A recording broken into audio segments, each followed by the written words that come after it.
Out of control. Warning. Welcome to Real 9. Listen to my fucking ranting. Welcome to Real 9. I'm Dungeon Dan. And this is Creepy Uncle Kevin. Yo! Kevin and I have been talking about John Carpenter. For some reason. For some reason.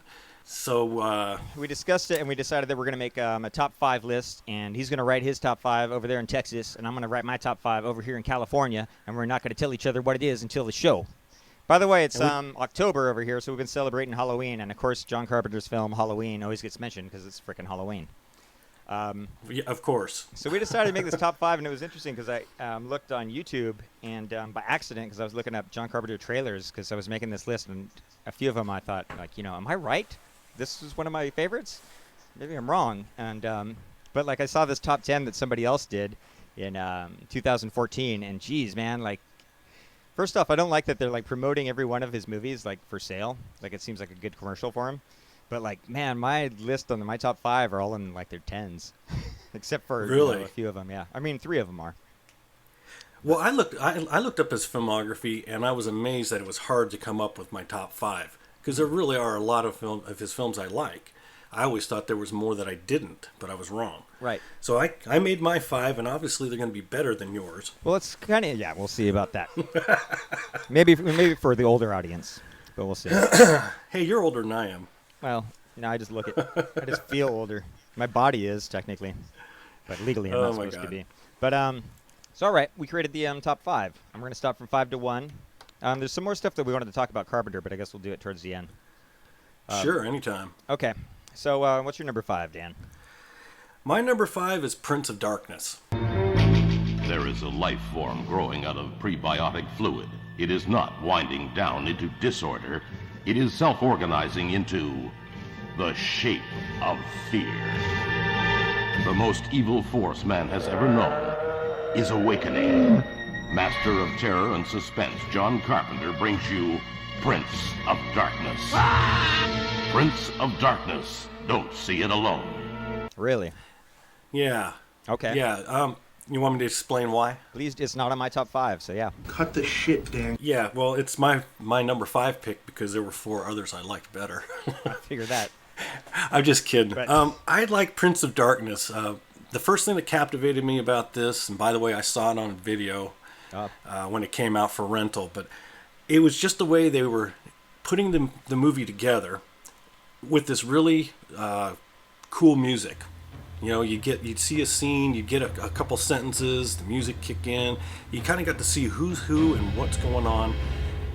So I guess you call that a music montage, right? Yeah. In general, I liked almost everything about this movie. It had great makeup effects. It had some good props. Alice Cooper. Alice Cooper. How can you go wrong there? Right.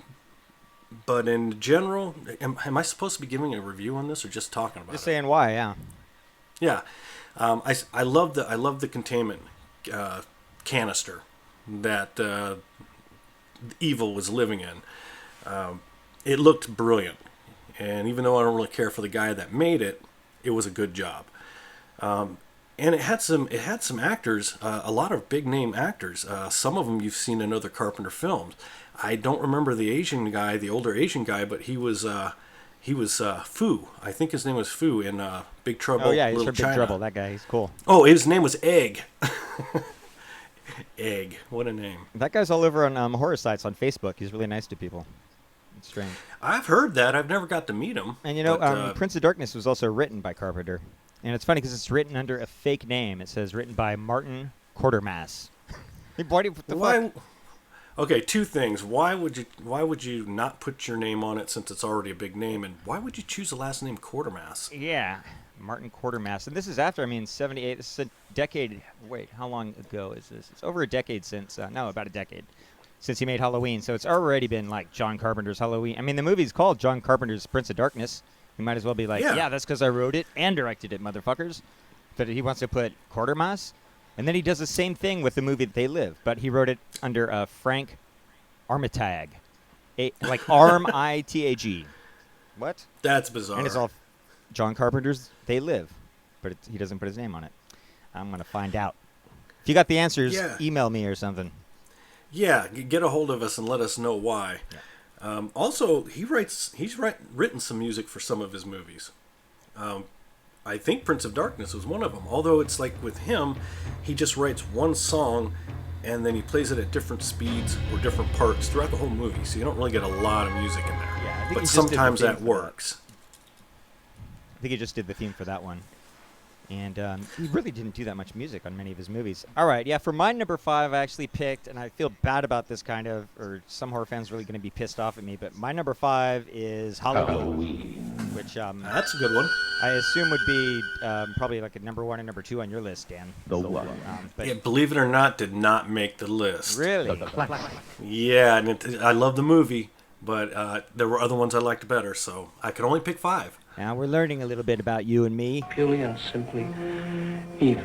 Okay, that's interesting. We'll see. Yeah, my problem with Halloween is like it came out. I was just a kid. I was like 2 when that movie came out, I spent 8 years trying to reach him, and I probably started watching horror films around maybe when I was 13. and then another 7 trying to keep him locked up. And those movies were Friday the 13th because it's like was the 80s and that was everywhere.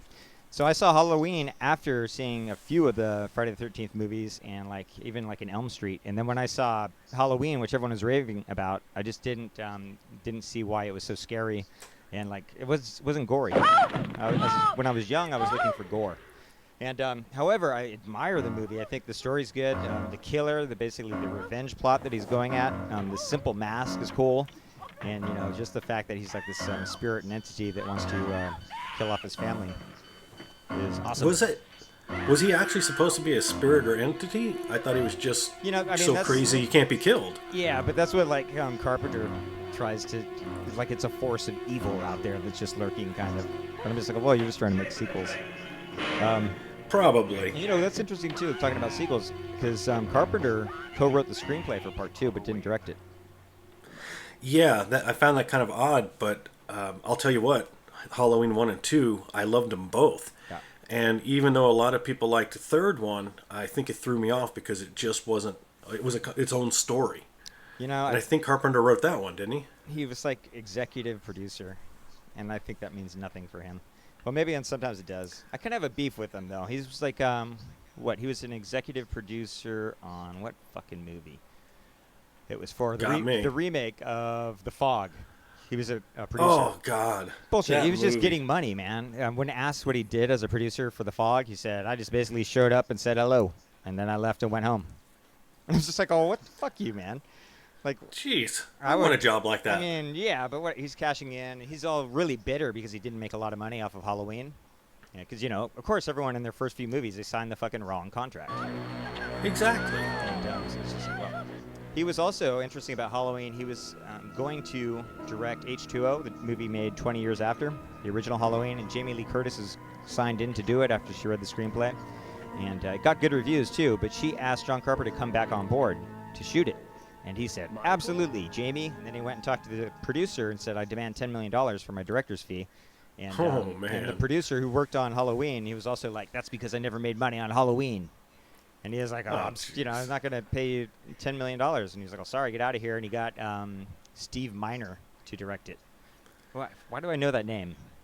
Oh. I can't believe I remembered that. I don't even have notes on it, but I know he directed it. Steve Miner, what the fuck else did he direct? Anyway, I can't tell you, but it's some big movies. I think that was a huge mistake on Carpenter not directing H2O because the fans liked it. I didn't like it, but the fans liked it, and the critics kind of liked it too. It would have been a big comeback for him. I never watched it. Oh yeah, I did. I saw it in the theater. Like a lot of the movies that had a long run, I got bored of some of them. Is that the one with LL Cool J? They started putting like rappers in it. It looked like fucking. There was this era where Busta rappers Rhymes were getting everything. Busta Rhymes is in one of them, and he like does kung fu and shit. It's like, why is Busta Rhymes like a fuck Michael Myers? Bullshit. This never happens, man. No. But Halloween's a great movie. I think the third time that I saw it, I really enjoyed it. The first time I was like, oh, don't believe the hype. What is this? And then I watched it a second time, and I felt the same. And then the third time I watched it alone, and I saw what he was doing, at least with his techniques of filmmaking, and I thought it was interesting. But like you were just getting into the horror scene, you wanted to see a lot of guts and stuff. Right. See, I saw that movie in the movie theater, and it was frightening. And at the time, it was actually pretty graphic, pretty gory. Uh-huh. But yeah, it was scary. I'd never seen a movie where you could kill the bad guy and then turn around and look back at him and he's gone. Right. And he's like, crap, how do you kill this thing? That was cool for the first time. But Yeah. like, when how many are there? This is like 10, I think, or 9. Exactly. And after, after the third Halloween movie, I really stopped watching them. I'd catch them once in a while. I have never seen the entire set of them. I saw them all. And then it's not. I remember like because I was young too. That was it. The Curse of Michael Myers. When that little girl starts starring in them. I forget her relation to Michael Myers. You haven't seen those? How there's the Curse of Michael Myers and there's the Revenge of Michael Myers. And I it's all about the remember a same little poster girl. with the little girl, Yep. but I don't know anything else about it. You're right. I don't know. Yeah.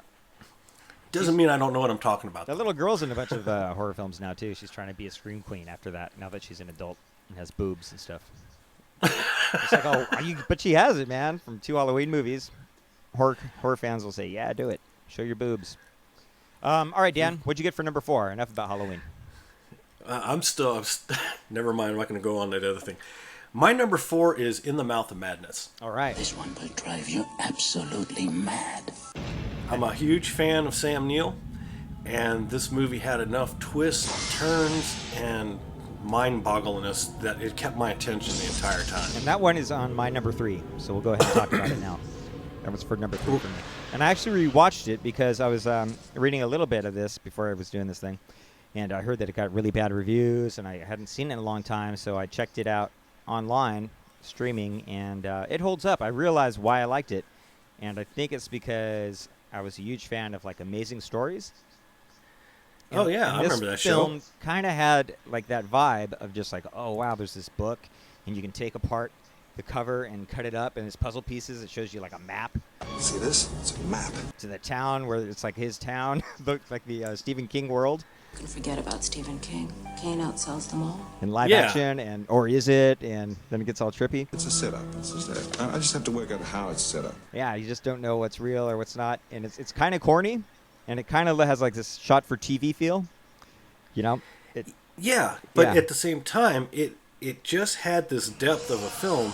You really didn't know what was really happening, because even toward the end, it still, Right. you know, you think everything's calm, everything's normal, and then it just goes to pots again. And I loved John Carpenter's cameo, the creepy bicycle guy. How many millions did he get for that, Kevin? Who is it? Oh yeah. I remember. it Yeah, now, he's riding. When he comes yeah, by he's all riding the white. bicycle when they're trying to get to this mysterious town. Yeah. Yeah, Cutaway is funny. It's like, oh, and then Sam Neill. What was that? exactly. I kind of felt bad for Sam Neill in this movie. I don't know why though. Even though he does a good job, but he's like kind of on the cusp of like overacting or just doing it right. This whole thing has been staged. You just get out. This is not reality. You know? I don't know. I thought he did it right. Yeah. But you know, I'd seen him in movies from England and stuff. I hadn't really seen him in an American movie. I don't think. Yeah. The I guy's really been in love- tons of I love stuff. him. He's in some of my favorites are like, well, of course, Event Horizon. And, Oh yeah, I love that one. Of course, Possession, that movie. Mm-hmm. 70s That's a film. bit weird. And you know which one I saw in the theater was one of my first Sam Neill movies, and it was certainly my first Nicole Kidman movie, was Dead Calm. You know, I actually didn't love that movie at all. I mean, I liked it. Man, I I, think loved that movie only- when I saw it. I was really young, But- too. I was in the theater. I thought Nicole Kidman was totally hot and like this fresh Oh, new talent. yeah. And then, That's why I watched it right there, was Yep. just because of her and a nude scene. But that movie was also my first introduction to Billy Zane. yeah, and he was awesome in it. Yeah, he was, and he's been awesome in a lot of movies that he's been in. I don't know why that guy's career didn't skyrocket. Even like he did that kind of one B movie when he came out in Demon Knight, and he was awesome in that. He was great. He was my best character in that show. I Cracking me love up. that. Yeah. But I mean, he's been in lots of stuff. I mean, as much as I'm not a huge Titanic fan, he was in Titanic. And he was playing good. the asshole boyfriend. Yeah, he was good at it. He's a great asshole, and he looks like a prick, you know? He does, because he's got that suave, like he could like sneak his way in any fucking situation. You know, if there was like a wedding going on, he'd just walk right in. Or whatever. He Yeah. just can do that, because he's fucking Billy Zane. Exactly. But he can He's totally in a be deranged and a psycho. He should be. he's good at the deranged thing. Now, I'm trying to remember while you're talking. I was trying to remember, but he's in a zombie movie, and it's perhaps not a very good zombie movie, but he's in one, which already makes him aces for me. I think it was called Elephant's Burial Ground or something. Oh yeah, I've heard about that one. Haven't seen it. Yeah, yet.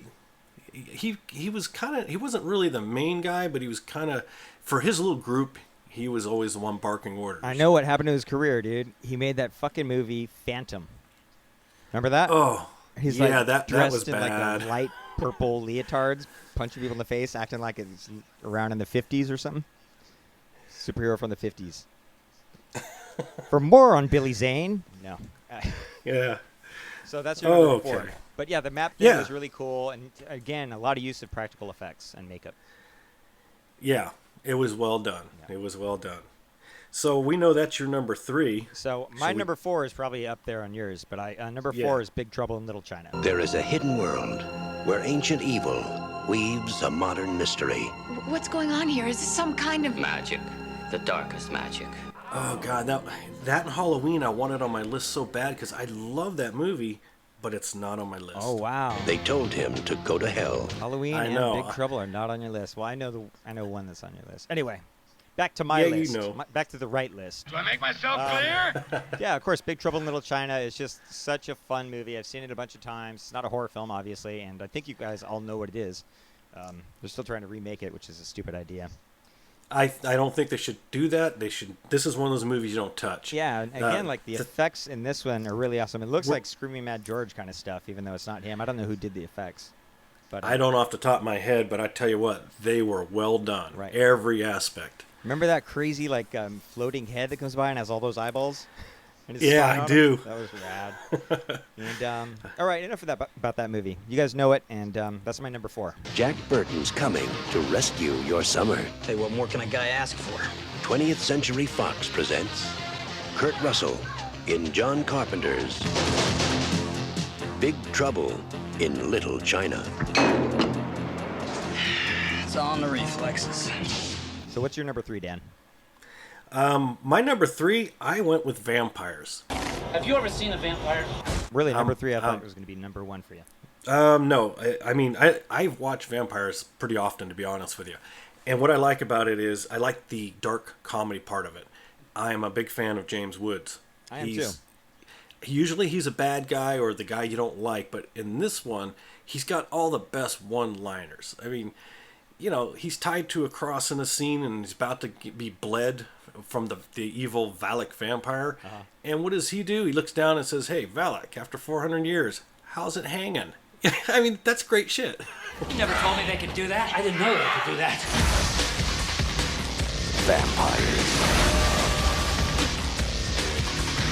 I had a problem with the vampire dude, man. That's what I don't know when Carpenter started to do that. He did it in Ghost of Mars too. They kind of have that like Marilyn Manson, like cloney kind of guy, or like a wannabe Trent Reznor guy. Like, oh, he listens to crazy music. Like he's all dressed in black and has like white makeup on and has totally, blue-black dyed hair, and it's long.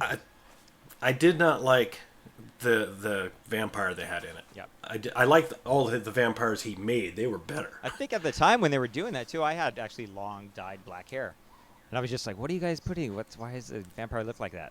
I just wanted to look, I don't know, differently. Why does it look like me? And the corniness got to me. Some of the one-liners and stuff with the Baldwin. What's his name?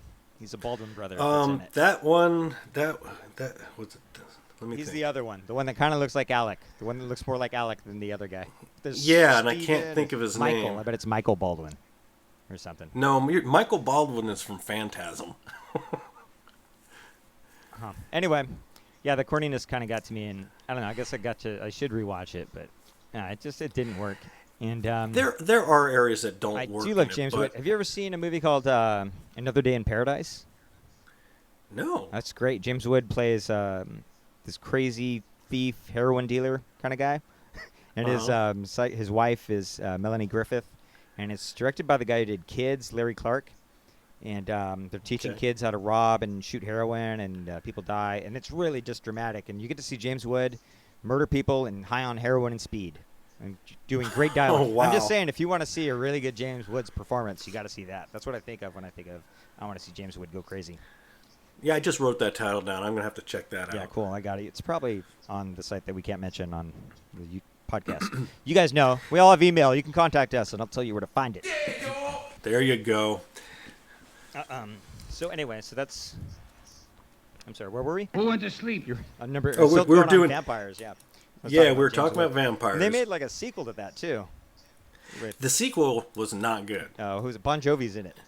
Bon Jovi's in it, and it's not bad. It's not bad because of Bon Jovi. It's just a weak story, is all.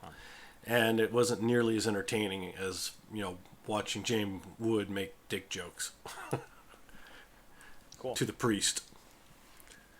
So, all right, my number 3 was In the Mouth of Madness. So, we'll go to... So what's your number 2? My number 2 is Christine. Her name's Christine. I like that. Oh my God! Really? Yes. Why? Why? Why do I even talk to you? You liked Christine? I love Christine, totally. And you know what else? That movie, when I saw it, just the revenge and the car moving around like that totally got to me. I loved it. I loved the soundtrack and the way it moves. The old men talking about the car. I think there's a lot of great samples in it. What do you know about that car? And for me, it's just a fun movie to watch. The man who owned that car last died in it. Some people hate it, huh? People I, that read the I book. won't say that. Well, okay, a lot of the Stephen King stories I've read, but I never really judged the movies too harshly. Christine is a story I didn't read till after the movie had come out. There was nothing to captivate me. It bored me. Oddly enough, I'm not one of those guys that grew up like adoring cars. I didn't unless either. I can see. Yeah, I can't tell you what the car is unless I can get close enough to read, what the manufacturer has.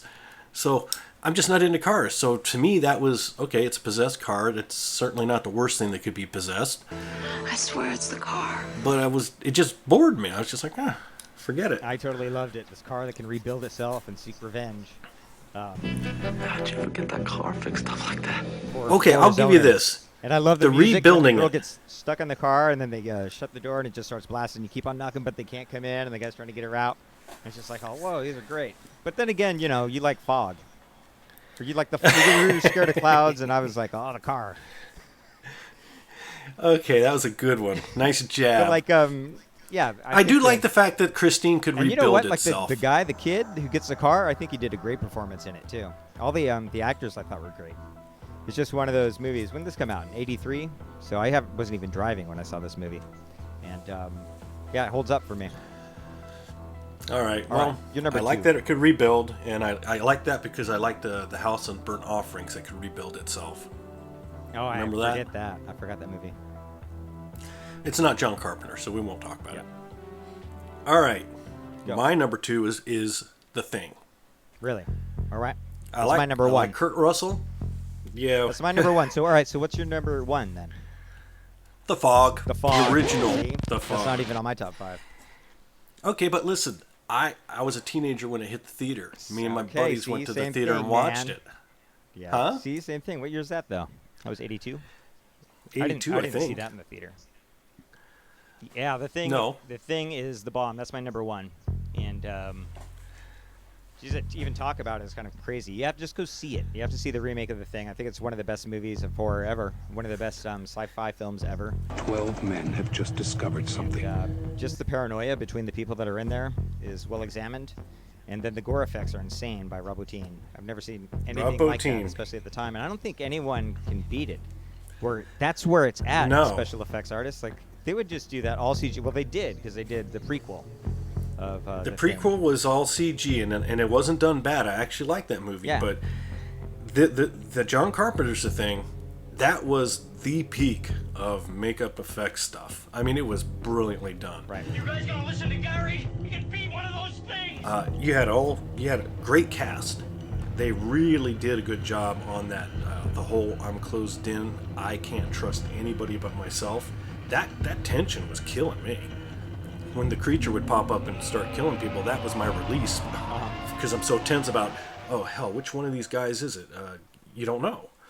I can't imagine being in that position. It would suck. Yeah, and he actually builds it. 'Cause that could fall apart easy. I mean, the story of that and the dialogue that they're exchanging. But he gives attention throughout the whole thing. And the stuff they do with the dog, too, is brilliant. Just having Exactly. like, the dog walk around. The first time you see it, it's great. And you're just, oh, there's a dog. And then they're saying the dog. And then you have to think, wait, who was in contact with the dog? And then, like, the second time you see it, it's even better because you're like, oh, fuck, the dog's going over there. Oh, shit, it's right by that guy. It's walking by. I don't know. It got me. And that dog scene, like, it's unforgettable. You'll always remember that scene. Always. I'm stuttering over this one. If the cast either really did a good job at showing the shock and horror on their face when this was all happening, or they didn't know what they were about to see. I don't think they knew. Nobody knew. And they lit those effects off. And Rob didn't know if it was going to work. He's just like, okay. Okay, while we're talking about the thing here, we should talk about the DVD, too. That's new. Well, that's what I'm going to bring up. I Shout Factory, or Shout House, whatever name you want to give them. Shout. They just released the complete collector's edition of the thing, and it has a ton of extras on it. It's even better than the last. Even better than the last collector's edition. It is. It's got a whole lot more on a nice new transfer. But the nice thing is for anybody who got that last one, you got to see stories about Rob Bottin, and you get to hear him tell them. I think they have a new one on this one. The DVD's not in front of me, so I can't check. Yeah, the interviews with Rob Bottin. I've seen the thing a zillion times, but I watched the making of and those interviews a bunch of times too. Because Rob Bottin is freaking hilarious when he's just like, he's talking about setting the prop on fire and it just like blow up and things would screw up and John Carpenter would get mad at him. It's just funny. And like what's even better is Rob Bottin's got long hair and he just looks like he's high or just like completely talks like a hippie, Yeah. He's like, man, I didn't even know what was going on, man. He's a little bit of a crazy dude. Have you ever met him? I've never met him. No, I did. I have. I did. Yeah, I did actually. That was a long time ago. Yeah, he's. But man, talk about a talented artist. Yeah. Holy moly! I wonder what happened to him. When did he stop? You know what? I know he's been doing more stuff. The last big one I actually saw was Seven. Oh yeah. He did incredible makeup effects on the movie Seven. But he's done more recent things. We just have to look him up. Yeah, we'll talk about him on another episode when we do Effects Guys. So The Thing, that's a cult classic. If you haven't seen it yet, shame on you. Do it now. That's classic. So, all right, we already went through my list. I'll repeat it real quick. I'll do order 1 to 5. The Thing, Christine, In the Mouth of Madness, Big Trouble in Little China, and then Halloween. Honorable mention is his first movie, Dark Star, 1974. I watched Dark Star. I freaking think that movie's hilarious. It's funny. Yeah. It's a nice spoof on space movies. It's horribly made. It looks like a student film, but it just cracks me up. It looks like a Roger Corman movie. Yeah, it totally is that way. It's a really crappy production. Looks like just Friends, which it is. Even Dan O'Bannon's in it. Yeah, Dan O'Bannon's in it. And he's fucking funny looking. I think that's why I like it. It just reminds me of like people making a movie for fun and joking around, acting like they're in space with this big red blob attacking them and shit. I haven't seen it in a long time, but when I think about it, I even smile. I'll rewatch it. Yeah, it's something everybody should watch once, even if you don't like it, just so you can say, "Oh yeah, I've seen that movie." But just remember, it came out a long time ago, and it sucked back then too. Yeah, I like it. I think it's funny, but we still have to go. What's your number 1? The Fog. John Carpenter's The Fog. Oh yeah, you already said it. The one you just kept thinking, like, we just didn't talk about it because you're all like, I don't like The Fog. I'm gonna overtalk him, and we're talking about The Thing. Right. Okay, so The Fog. What the hell? He married the actress in it. Oh, there's something different about this fog. Adrienne, what's her name? Adrienne Barbeau. Barbeau. Yeah. Yeah. I actually didn't know that they got married. Yeah, he was married to her and made 3 movies with them. They lasted 5 years. Which was kind of cool because that's like how long my marriage lasted. I was like, oh, cool, John. He was like, oh, fuck, this isn't working out. And so then they broke up, and then they stopped making movies together, and now he's married to his producer of the Fog remake. There's something in the fog. Oh, my God. I don't even want to talk about the remake of The Fog. Why not? Your buddy John Carpenter was helping remake his classic. Oh, yeah. Him and Gale Ann Hurd just sold out and let this really awful script go in there. Stay away from The Fog. The Fog is not a love story. It never was. It's a ghost story. The remake is a love story. Yeah. The Fog, huh? Oh, well. Listen, again, What's the Rob story? Bottin. The story is what's in the fog. He's It's in 100 it. years ago. Rob Bottin's in it. Yeah, he plays the pirate, the dead pirate Blake. He's the zombie guy. You don't really get to see his face very well because they didn't have a huge budget, I guess. But they were doing the fog, and they still didn't even know that Halloween was such a huge hit because they were filming on the fog. But the story is simple. It's a sleepy little coastal town, and it has they're coming up on their 100 years anniversary of them being a township. We're 100 years old today. And it has Hal Holbrook as Father Malone. Hal Holbrook plays a priest who, at the stroke of midnight, a couple days before the anniversary, part of the wall falls in, and he finds a book, and it's a diary from his not grandfather, somebody he's in line from.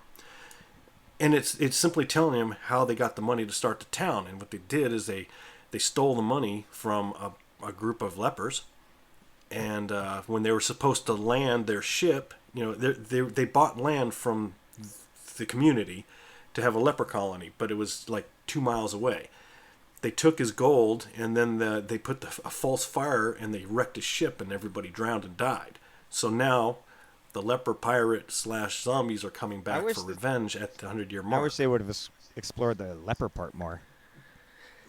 I really don't think they needed to. For me, it was just. But what did they be there's like? A fog. They don't show them much, huh?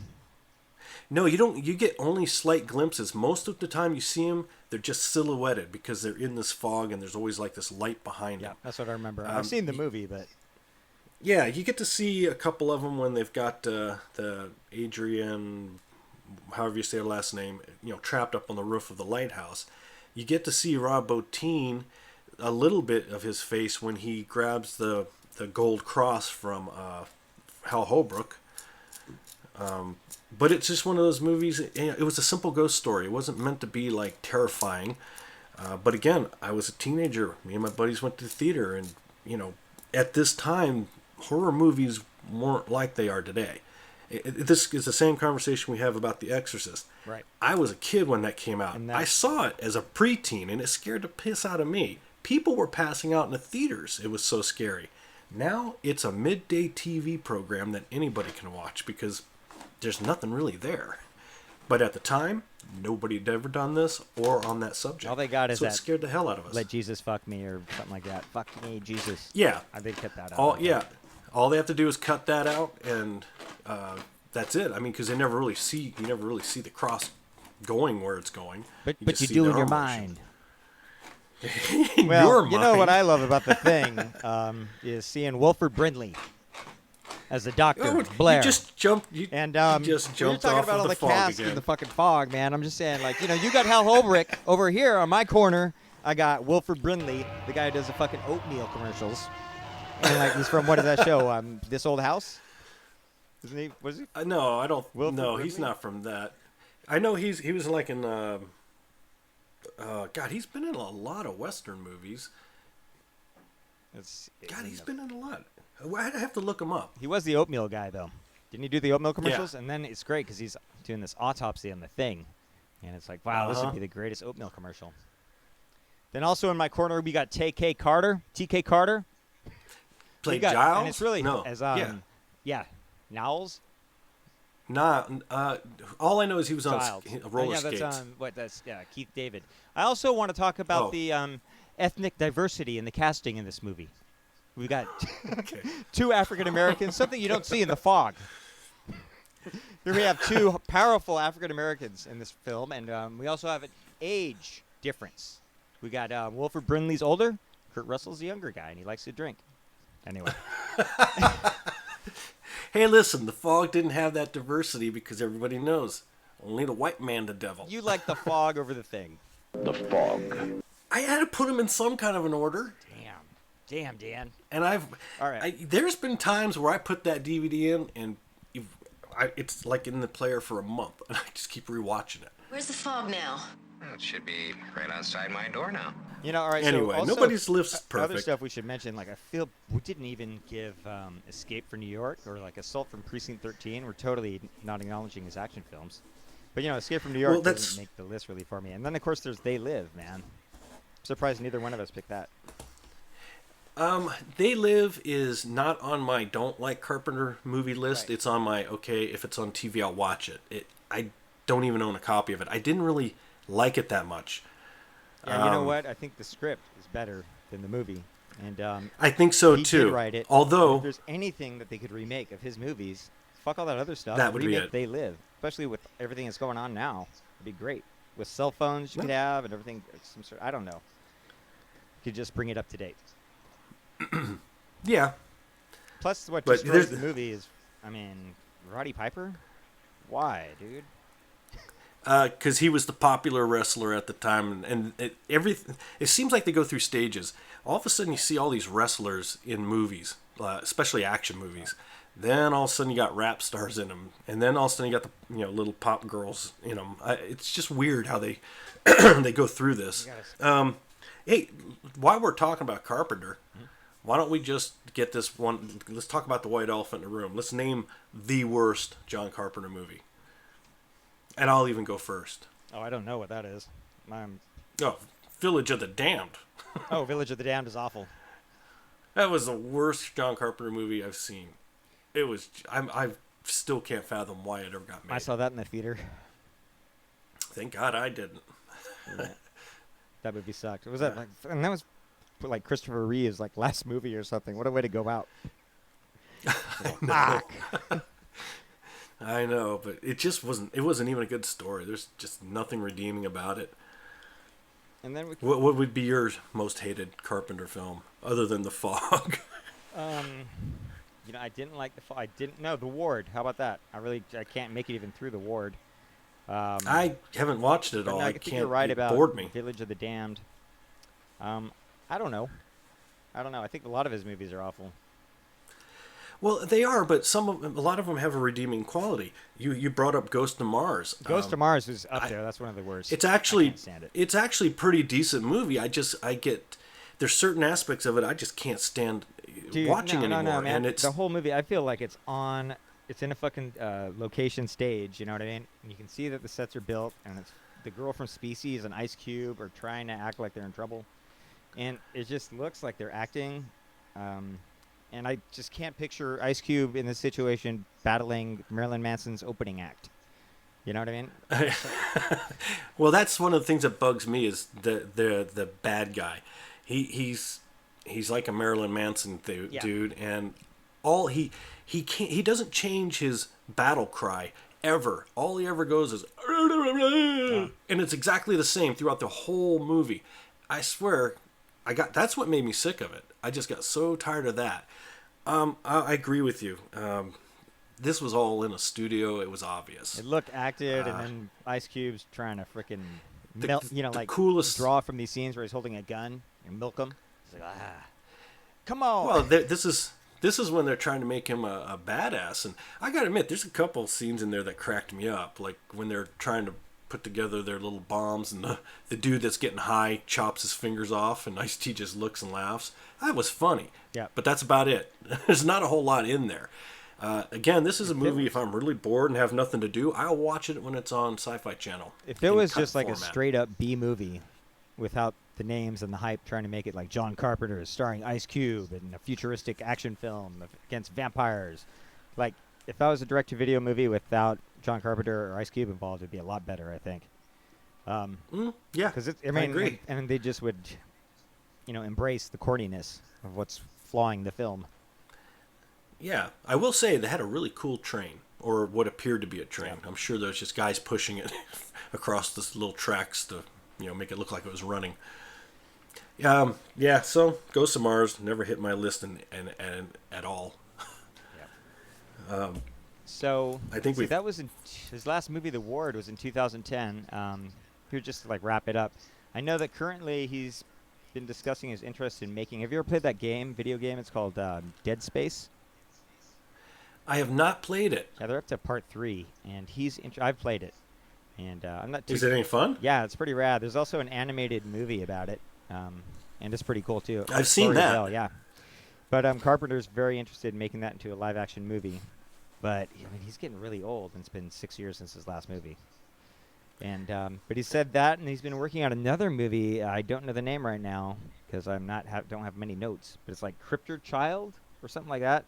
Never if you heard of look it. up John Carpenter test footage under Child or something, you can figure out what the name of the movie is. They have actually test footage of it, and it's horrible. It's really bad test footage. I can see why they're not making the movie.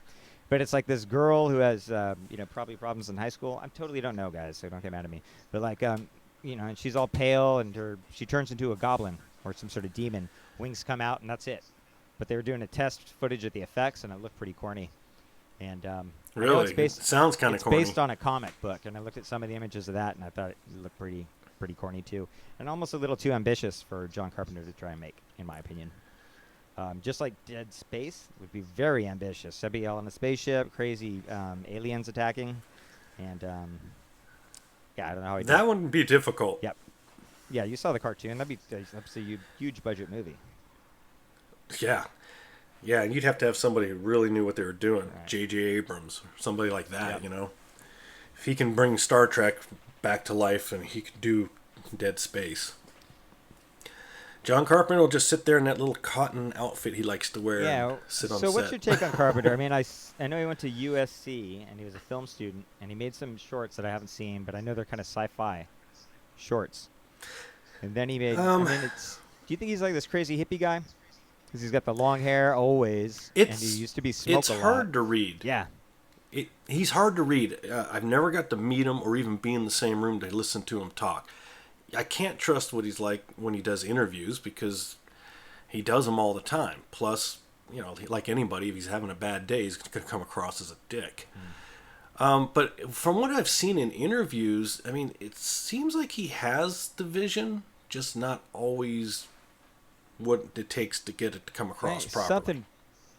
Something happened where I think he just got sick of the whole way the film industry was running or something. And well, that happens to anybody who's in it. Right, because there was an interview with them. It's bad. They were talking about making a movie. He said he'd love to make a movie about this. And they was like, oh, why don't you write the script? And he was just like,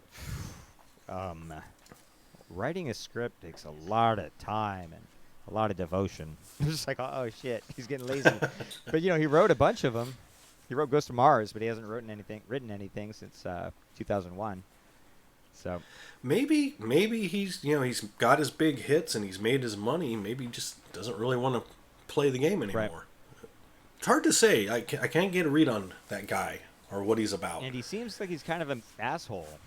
I mean, it's 2016. We're recording at the end of 2016, and it just came out how he sued Luc Besson over the movie he made, Lockout, because he claims it was a ripoff, and it was a total ripoff of Escape from New York. The only difference is it takes place in a spaceship. I think that's a big difference. And like the president's daughter, I think. I haven't seen the movie in Lockout, but I guess the president's daughter is in there, and it's a space jail, and he has to go up there and get her.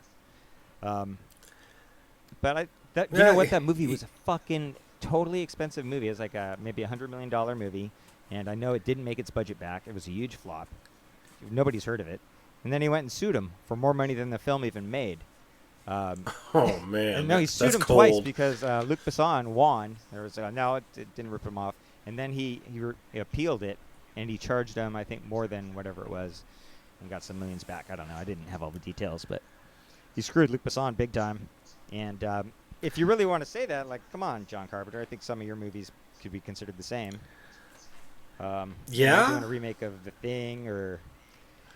well, okay, he actually comes out and says, I'm doing a remake of... Because Village of the Damned was a remake of another bad movie. Yeah. But, the thing of it is Escape from New York was so long ago. Yeah.